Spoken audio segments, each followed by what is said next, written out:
तो दोस्तों, मेरा नाम राम है और ये कहानी उस वक्त की है जब मुझे और मेरे दोस्त अमर को अहमदनगर MIDCA में सिक्योरिटी गार्ड की जॉब मिली थी।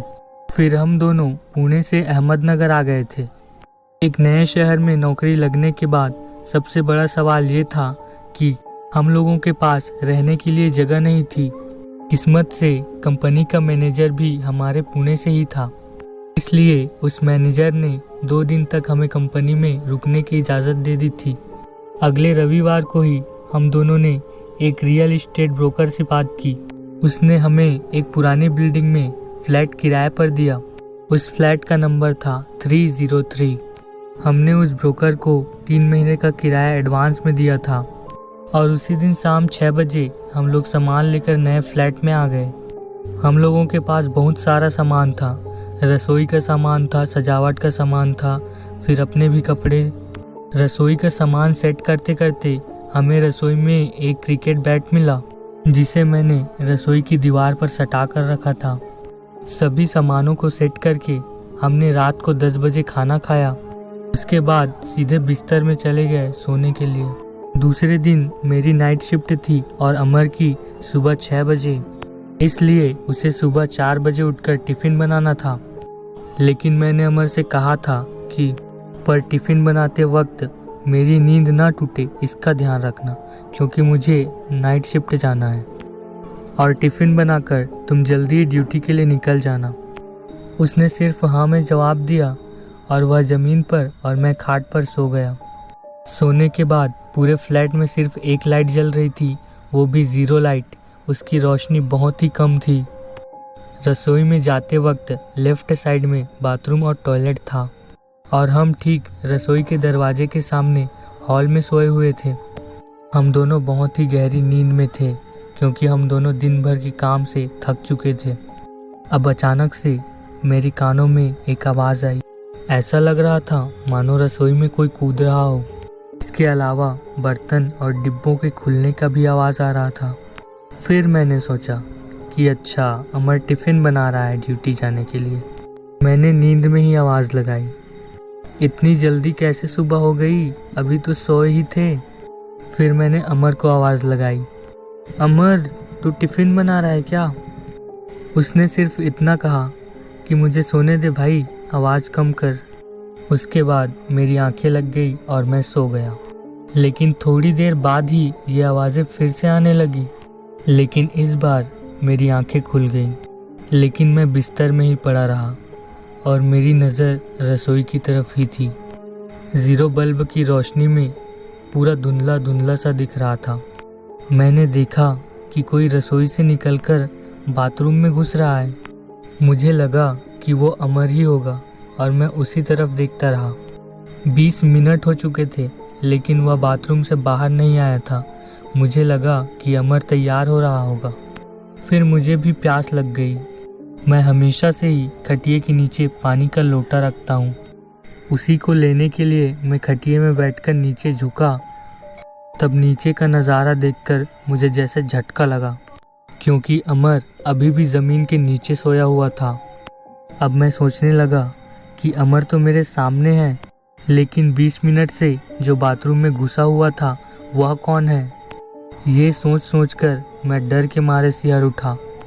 मैं डर के मारे कांपने लग गया था, लेकिन फिर भी मैंने हिम्मत की और उठा और सबसे पहले सभी लाइटों के स्विच ऑन की। और उस वक्त घड़ी में लगभग 12:08 हो रहे थे। फिर मैंने अमर को भी उठा दिया और उससे पूछा कि भाई तू अभी बाथरूम में था ना, तो तू बाहर कब आया? अमर नींद में ही आँख मलते हुए बोला, अरे नहीं यार, मैं कहीं नहीं गया था, मेरी नींद तो अभी तूने तोड़ी है। और ये सुनकर मैं पूरी तरह शॉक रह गया था और जो भी मैंने देखा सब अमर को बता दिया। और उसे ये सब बताते वक्त मेरे हाथ भी कांप रहे थे। फिर हम दोनों ने हिम्मत दिखाते हुए पूरा घर छान मारा, लेकिन हमें कोई भी नहीं मिला। फिर अमर ने बोला कि भाई राम, तुझे वहम हुआ होगा, खुद भी सो जा और मुझे भी सोने दे, क्योंकि मुझे 6 बजे ड्यूटी जाना है। और फिर जो भी हुआ था उसे मैंने वहम माना और चुपचाप से सो गया। अगले ही दिन सुबह सुबह हमारा दोस्त गणेश आया था। वह सरकारी बैंक का एग्ज़ाम देने आया था, क्योंकि उसे अहमदनगर का ही एग्ज़ाम सेंटर मिला था और वह हमारे साथ ही रुका। उस दिन मुझे नाइट शिफ्ट जाना था। हम तीनों ने उस दिन रात का खाना होटल में ही खाया और वहीं से मैं ड्यूटी चला गया और वह दोनों फ्लैट पर चले गए। फिर जब मैं ड्यूटी से सुबह लौटा कि अमर और गणेश दोनों सामान बांध कर तैयार बैठे हैं। वे दोनों बेहद डरे हुए थे। मैंने दोनों से पूछा कि ये सामान क्यों बांध रखा है। अमर बोला कि राम, मुझे कल रात वहम नहीं हुआ था। ये सच बात है कि यह घर भूतिया है। अमर ने बताया कि रात के 11 बजे जब हम घर आए तो सीधे बिस्तर में चले गए थे।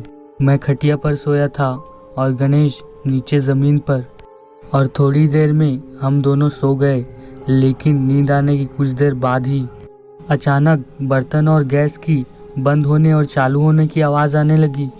लेकिन उस समय नींद में होने की वजह से मैंने ज़्यादा उस पर ध्यान नहीं दिया और मैं सोता रहा। मुझे लगा था कि गणेश रात को एग्ज़ाम की तैयारी कर रहा होगा और नींद भगाने के लिए कॉफ़ी बना रहा होगा।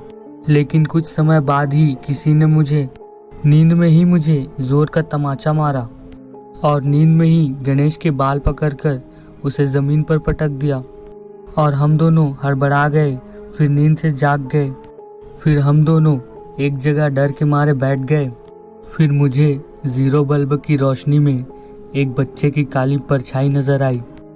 वह बच्चा हंस रहा था और हमसे पूछ रहा था कि क्या तुम दोनों मेरे साथ क्रिकेट खेलोगे? बोलो ना, खेलोगे क्या?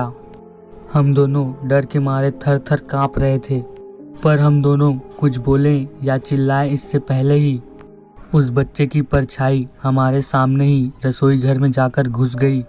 लेकिन जब वह परछाई रसोई घर से बाहर निकली तो उसके हाथ में एक क्रिकेट बैट था। ये वही बैट था जो हमें रसोई घर में सामान सेट करते वक्त मिला था। वह रसोई घर से निकलकर सीधे बाथरूम में घुस गया और अमर ने बताया कि वो अभी तक नहीं निकला है, जिसकी वजह से ये दोनों रात भर नहीं सोए हैं और दोनों ने मिलकर डर के मारे रात भर हनुमान चालीसा का पाठ किया है और अभी सामान पैक करके बैठे हैं। ये सब सुनने के बाद हमने रसोई में रखे हुए बर्तन और गैस सब कुछ छोड़ दिया। इसके अलावा हॉल में जितना भी सामान रखा हुआ था सब कुछ लेकर कंपनी में चले गए। इस घटना के 2 दिन बाद ही हम दोनों ने जाकर पड़ोसियों से बातचीत की। तब उन्होंने जो बताया, ये सब सुनकर हमारे रोंगटे खड़े हो गए। उन्होंने बताया कि जिस बिल्डिंग में जिस फ्लैट पर हम लोग रह रहे थे वहीं पर एक खिड़की से गिरकर एक छोटे से बच्चे की मौत हो गई थी और अभी तक उस बच्चे की आत्मा वहीं भटक रही है। और उन्होंने ये भी बताया कि आसपास के बिल्डिंग वालों को वो बच्चा अक्सर दिखता ही रहता है और अभी तक जितने भी लोगों का सामना उस बच्चे के साथ हुआ है सभी को उसने अपने साथ क्रिकेट खेलने को कहा है। तो ये थी गाइस फ्लैट नंबर 303 की एक सच्ची घटना पर आधारित कहानी। तो गाइस हमने इस स्टोरी में देखा कि किस तरह से एक पुराने बिल्डिंग में राम और अमर फंसे हुए थे। तो गाइस अगर आप कहीं भी अनजान शहर में जा रहे हो तो सबसे पहले अपने रूम या फ्लैट के बारे में आसपास के लोगों से बातचीत करें, तभी उसे किराए पर लें। नहीं तो भगवान ना करे कि जिस तरह से राम और अमर के साथ जो घटना हुई थी वो आपके साथ भी हो जाए। तो गाइस आप लोग जहाँ कहीं भी हो सुरक्षित रहो और मेरी स्टोरी सुनते रहो। तो गाइस हमारी स्टोरी यहीं पर दी एंड होती है। तो अगर आपको हमारी स्टोरीज पसंद आई तो प्लीज़ लाइक करें, कमेंट करें, और अगर आपको इसी तरह की स्टोरीज सुनना पसंद है या हॉरर एक्सपीरियंस या एडवेंचर करना पसंद है तो प्लीज़ हमारे चैनल को सब्सक्राइब करें। तो thank you for watching and listening my stories. Bye bye.